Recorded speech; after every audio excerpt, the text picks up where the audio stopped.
Praise the lord. ప్రభు అయిన యేసుక్రీస్తు నామంలో మీ అందరికీ హోసన్నా మినిస్ట్రీస్ తరపున హృదయపూర్వకమైన వందనాలు తెలియపరుస్తున్నాను. ప్రియులారా, పరిశుద్ధ గ్రంథంలో నుండి పూట మనకు బాగా తెలిసిన వాక్యం యెషయా గ్రంథం 49వ అధ్యాయం 16వ వాక్యాన్ని నేను చదువుతున్నాను. జాగ్రత్తగా చూడండి. చూడుము, నా అరచేతుల మీదనే నిన్ను చెక్కి ఉన్నాను. ప్రియులారా, చూడండి, ఈ వాక్య భాగంలో దేవుడు చక్కటి వాగ్దానాన్ని తన ప్రజలకు ఇస్తున్నాడు. ఇక్కడ మనం గమనించవలసింది, ఆయన అరచేతుల మీద ఆయన మనల్ని చెక్కుకొని ఉన్నాడట. వాస్తవంగా కొంతమంది అధికారుల చేతిలో మెదులుతూ ఉంటారు, బలవంతుల చేతిలో కదులుతూ ఉంటారు, బలవంతులు, శక్తివంతులు, సామంతులైన వారి చేతులు బ్రతుకుతూ ఉంటారు. అయితే ఇక్కడ దేవుని చేతిలో మనం చెక్కబడడం అనేది విశేషం. ఎందుకంటే మనుషులు శాశ్వతమైనటువంటి వారు కాదు. ఏ నరుడు కూడా ఈ భూతలాన్ని స్వతంత్రించుకొని ఈ భూతలంపై శాశ్వతంగా నిలిచిపోయే వ్యక్తి ఏ వ్యక్తి కూడా లేడండి. మరో మాట చెప్పాలి, వాళ్ళకి ఇష్టకరంగా మనం బ్రతుకుతున్నప్పుడు మనల్ని ప్రేమించవచ్చు, ఆ తర్వాత మనం త్రోసివేయవచ్చు. మనుషుల చేతిలో ఉన్నంత మాత్రాన మనం ధైర్యంగా ఉండగలుగుతాము అని మనం నిక్కచ్చగా చెప్పలేని పరిస్థితులు. ఈరోజు అభిమానించిన వాళ్ళు రేపటి రోజు అవమానించవచ్చు. ఈరోజు పువ్వులు చల్లిన వాళ్ళు రేపు రాళ్ళు రువ్వవచ్చు. మనుషుల మనస్తత్వాలు వేరుగా ఉంటాయి. కానీ దేవుని చేతిలో మనం ఉన్నప్పుడు ఆ దేవుని చేతిలో ఉన్న ఆశీర్వాదాలు వేరుగా ఉంటాయండి.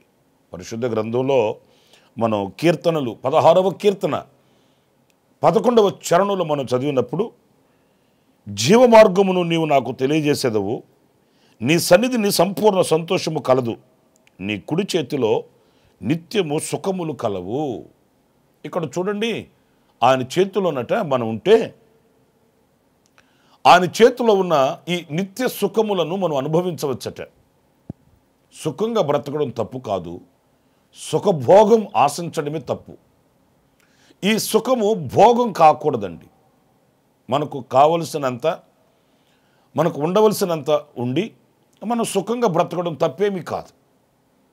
మంచి వసతులు కలిగిన బ్రతకడం, నలుగురిలో ఘనతగా నిలిచి ఉండడం, ఒక విలువ కలిగినటువంటి వ్యక్తిత్వాన్ని ఆపాదించుకోవడం తప్పేమీ కాదు. దేవుని నేను నమ్ముకున్నాను, అందుచేత పేదవాడిగా బికారిగా భిక్షమెత్తుకుని బ్రతకాలి అని దేవుడు ఆశించి మనకు అనుగ్రహించలేదు. దేవుడు మనల్ని తలగా ఉంచుతానన్నాడు, దేవుడు మనల్ని పైవానిగా చేస్తానన్నాడు, నా మాట వింటే శ్రేష్టమైన పదార్థములను భుజింపనిస్తాను అన్నాడు, తరతరాల దీవెన మనకు అనుగ్రహిస్తాను అన్నాడు. ఇవన్నీ ప్రభు మనకు అనుగ్రహించిన లేఖనాలు కదా. సుఖంగా ఉండడం తప్పేమీ కాదు. ఈ నిత్య సుఖము అంటే కొంతకాలం ఉండి కొంతకాలం కనబడకుండా, కొంతమంది చెప్తుంటారు కదండి, ఏమండి మా తాత రోజుల్లో అట్లా ఉండేవాళ్ళమట, మా నాన్న ఉన్నప్పుడు ఇట్లా ఉండేదట, ఇప్పుడు మా పరిస్థితులు అట్లా లేవు. అలా కాదు. నిత్యము ఒక సుఖముతో, సంతోషంతో, ఆనందంతో బ్రతికే బ్రతుకు ఆయన చేతిలోనే ఉంటుంది. ఎందుకు అంటే ఆయన నిన్న నేడు నిరంతరం ఏకరీతిగా ఉండే దేవుడు గనుక చాచిన ఆ చేతిని ఎప్పుడు మరలా ఆయన వెనుకకు తీసేవాడు కాదు. మనుషులు అనుకోండి, కొంతకాలం మనతో ఉంటారు, ఆ తర్వాత వాళ్ళు కూడా కాలగమనంలో కలిసిపోతారు. కానీ మన ప్రభు కాలగమనంలో కలిసిపోయేవాడు కాదు. మన దేవుడు కొంతకాలమే ఉండి ఆ తర్వాత ఆయన మరణించి సమాధి చేయబడి ఆయన మనకు దూరమైపోయేవాడు కాదు. ఆయన నిత్య సజీవుడు, ఎప్పుడు కూడా ఆయన సజీవుడే. అసలు సజీవుడు అంటేనే నిత్యముండువాడు గనుక ఆయనకి మరణం లేదు. ఆయన ఎప్పుడు కూడా మనకు దూరమయ్యేవాడు కాదు. ఆ చేతిలో మనకు నిత్య సుఖములు. నా ప్రియ సహోదరులారా, ఈ రోజున అనేక మంది ఈ సుఖ జీవితాన్ని కోల్పోయిన వారే కన్నీళ్లు కార్చుచున్న అనుభవాలు మనకు తెలుస్తాయండి, కనబడుతాయండి. సుఖం ఉండదు. ఇంకా నేను విశదీకరంగా చెప్పాలంటే ధనం ఉంటుంది, సుఖం ఉండదు. ఉద్యోగాలు ఉంటాయి, సుఖం ఉండదు. పిల్లలు ఉంటారు, సుఖం ఉండదు. ఇల్లు వాకిళ్ళు ఉంటాయి, సుఖం ఉండదు. అయితే దేవుని చేతిలో మనం ఉంటే ఇవి ఏవి మనకు అంతగా లేకపోయినప్పటికీ మనం సుఖంగా బ్రతకవచ్చు. మనం చేసే చిన్న పనిలో మనకు సంతృప్తి కలుగుతుంది. మనకున్న చిన్న వ్యాపారంలో మనకు రాబడి ఉంటుంది. ఏనాడు ఆకలితో మనం పడుకోకుండా సంతోషంగా, సమాధానంగా, ఆహ్లాదకరమైన బ్రతికే ఆ వ్యక్తిత్వాన్ని ప్రభు మనకు ప్రసాదిస్తాడు. నిత్య సుఖములు ఆయన చేతిలో ఉన్నాయి గనుక ఆయన మనల్ని తన చేతిలో చెక్కుకొని ఉన్నాడు అనేది ఈ వాక్యంలో మనకు స్పష్టమవుతుంది.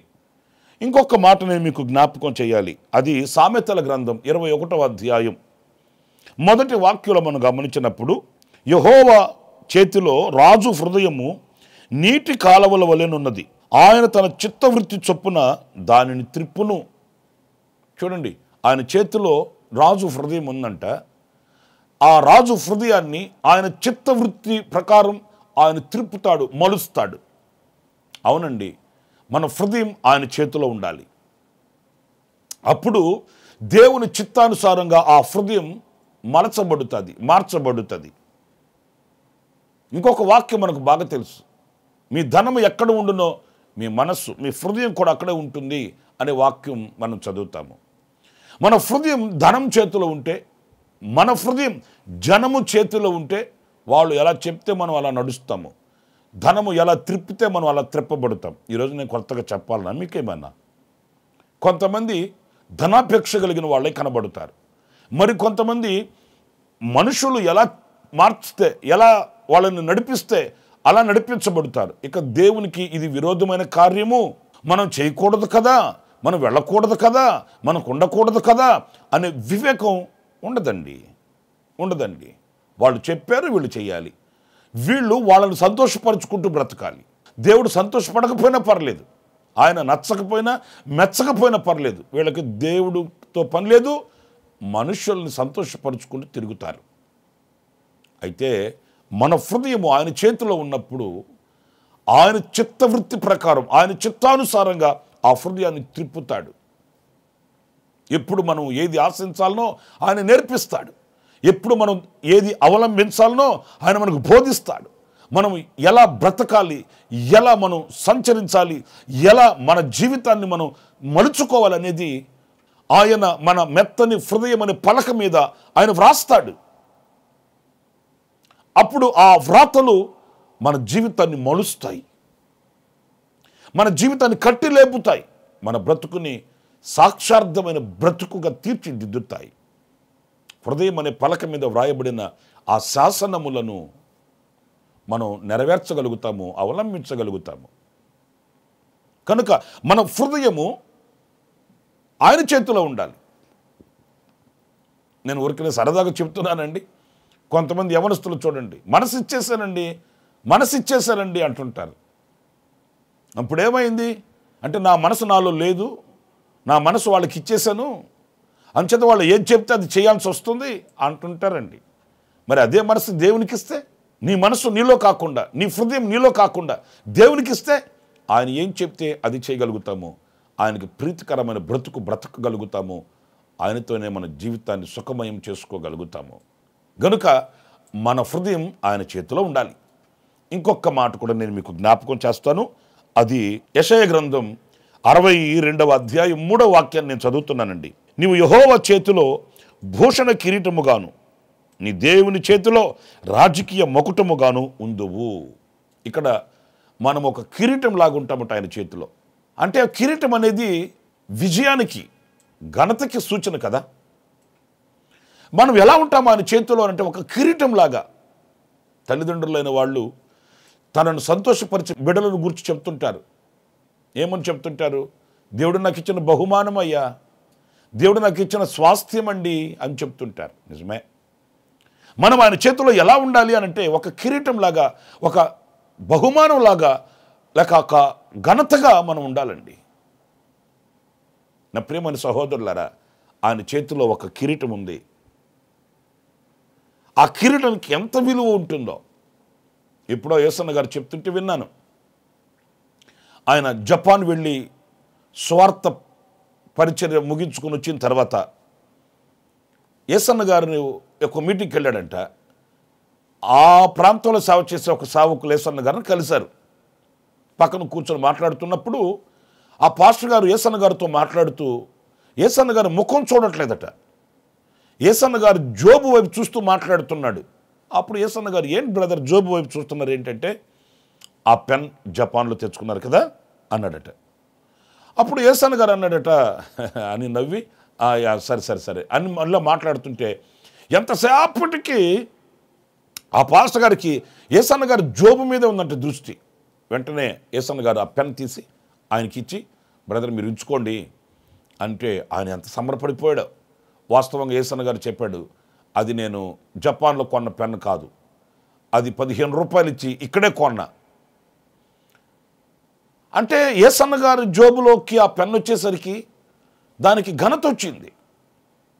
అది ఇక్కడ కొన్న పెన్నేనైనా యేసన్న గారి జోబులో ఉండేసరికి, యేసన్న గారు ఇంటర్నేషనల్ స్పీకర్ కదా, ఆయన జపాన్ వెళ్ళొచ్చాడు కదా, అక్కడ కొనుక్కొని వచ్చి ఉంటాడు అని, అది 15 రూపాయల పెన్నేనైనా దానికి ఎంత ఘనత వచ్చేసిందో. అలాగైతే మన దేవుని చేతిలో ఉంటే మనకి ఎంత ఘనత ఉంటుంది?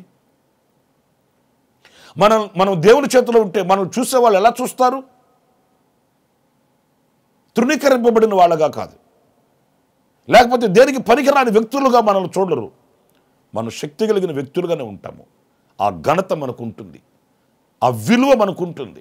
ప్రపంచంలో ఈ రోజున ఒక విలువను సంతరించుకొని విలువైన బ్రతుకుతూ దేవునికి మహిమకరముగా నిలిచే వ్యక్తే క్రైస్తవుడు. ప్రపంచంలో క్రైస్తవునికి ఆ ఘనత ఉంటుంది.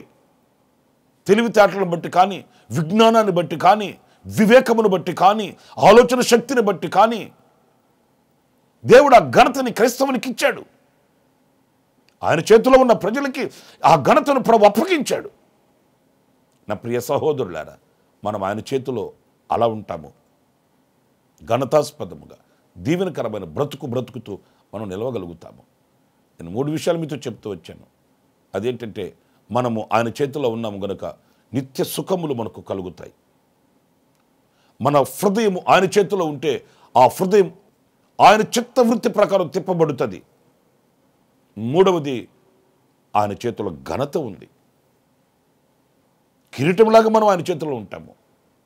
మరి ఇలాంటి బ్రతుకు మనకు కావాలి అనంటే మనం ఆశించాలి. నేను నీ చేతిలో ఉండాలి ప్రభువా, నేను మనుషుల చేతిలో కాదు, అధికారుల చేతిలో కాదు, లోకం చేతిలో కాదు, నేను నీ చేతిలో ఉండాలి అని ఆశిస్తాము. మరొక్కసారి మనం ప్రార్థన చేసుకుందాం.